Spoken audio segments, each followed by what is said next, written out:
I do not believe that the support of the Nicaraguan freedom fighters can be treated as the passage of a budget. I suppose if the budget doesn't get passed on time again this year, there will be inevitably another extension of a month or two. But the Contras, the Nicaraguan freedom fighters, are people, living, breathing young men and women who have had to suffer a desperate struggle for liberty with sporadic and confusing support from the United States of America. Oliver North became household name famous for, I believe, all the right reasons during those hearings. Went on to become a superstar, political candidate, historian, war correspondent. I ran into him on the battlefield in Kuwait and Iraq. And here he is on Newsmax. Colonel North, thank you very much for being here. Great to see you. Welcome to Newsmax. How are you? You remember me, right?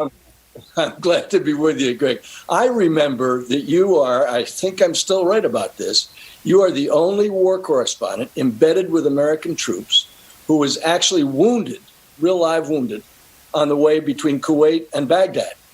And that's largely because I was with the U.S. Marines and you, a U.S. Marine, were embedded with the Army. They didn't look after you as well as the Marines looked after me.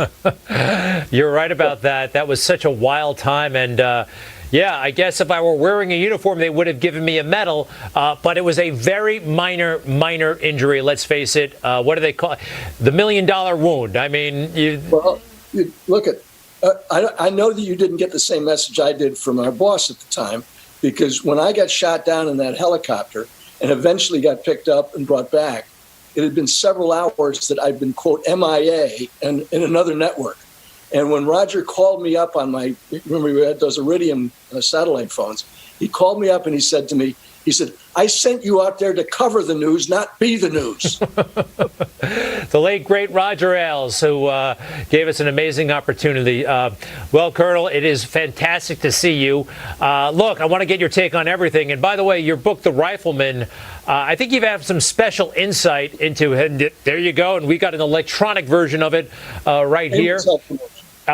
You have special insight. This is a Revolutionary War novel, but I want to bring you to today and what's going on with the destruction of all of these statues, anything related to our history, anything that is remotely complicated, the left wants to do away with. You saw what happened in Portland. They took down that statue of George Washington. I mean, I have never really genuinely worried for our country. I always thought we would be okay. I'm genuinely worried tonight. How do you feel? Well, Greg, I'm deeply concerned. Listen, I have 18 grandkids. Some of the youngest ones. I got one who's a college sophomore and one who's 5 months old.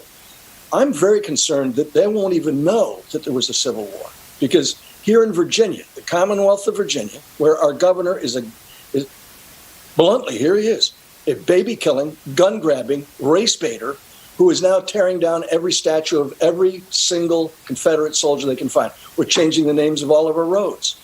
Lee Highway is not going to be Lee Highway. Jeb Stuart Drive is the schools are changing. All of this to satisfy the far left in this country. By the way, none of that is going to make policing any better. None of that is going to stop the carnage that's been going on all over this country over the course of the last several weeks.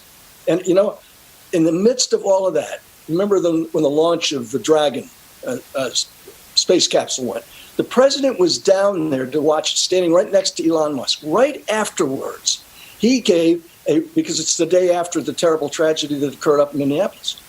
And he gave a speech that was Reagan-esque. It was great stuff, Greg. It was the right pitch. It was the right understanding, the right empathy. Unfortunately, he also tweeted. So what did the media cover? They didn't cover this great speech that talked about the kinds of justice, the kinds of police reform, the kinds of things that we need to do in America. They covered the tweet. Yeah. Our colleagues in the so-called mainstream media are out to get this president, and they don't care if the country gets torn down in the process. That, to me, is tragic. And it scares me about my youngsters. These kids ought to grow up knowing what this country has been through. The book that I just shamelessly self-promoted. But in this book, there's a pandemic. It's true. The American Revolution almost stopped dead in its tracks because of a pandemic. And of course, then it was smallpox. Today it's COVID-19. The idea that the country can't survive these kinds of things without the kinds of restrictions on our constitutional limits, our constitutional rights, theoretically, First Amendment, Second Amendment, Third Amendment, Fourth, Fifth, all of those amendments, to include all the way out to the 13th and 14th, are at risk because of what the left is doing in our media and out there on the streets, where something is burned almost every night and some police officer is threatened almost every single day. It's wrong. And we need to call it for what it is. Wrong.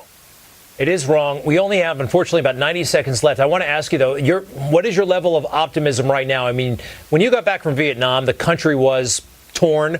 There were riots much larger, at least from my perspective, larger back in the late 60s and early 70s than what we're seeing right now. We got through that. But I hear from some people who were alive back then that this actually feels worse. What do you think? Well, it feels worse to them because they're not winning quite as fast as they want. And what you're looking at is a country where the guys were burning their draft cards when my brother and I went off to Vietnam in 1968 and 69.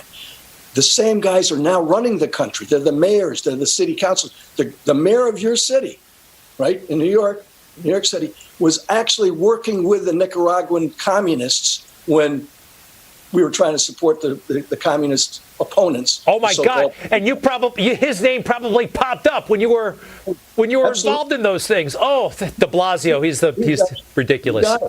Yep. Well, I want everyone. The answer is pray for our country. It truly is the right answer for where we are today. Pray for our country. Colonel North, it's so great to see you. And by the way, folks, you may not know this about Colonel North, but boy, you always have great optimism, and you're a very hopeful, upbeat guy. And I think that might be one of the keys to your success. Am I wrong?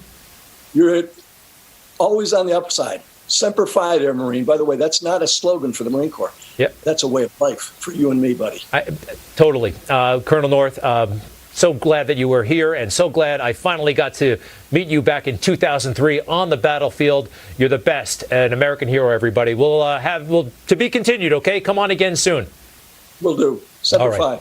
Semper Fi indeed. And by the way, everybody check out The Rifleman, available wherever books are sold. You just watched Newsmax TV, America's fastest growing news channel, now in 65 million homes. Get Newsmax TV on all the major cable systems or go to NewsmaxTV.com and click on the Find Newsmax tab to locate us. Remember, Newsmax TV, we're real news for real people.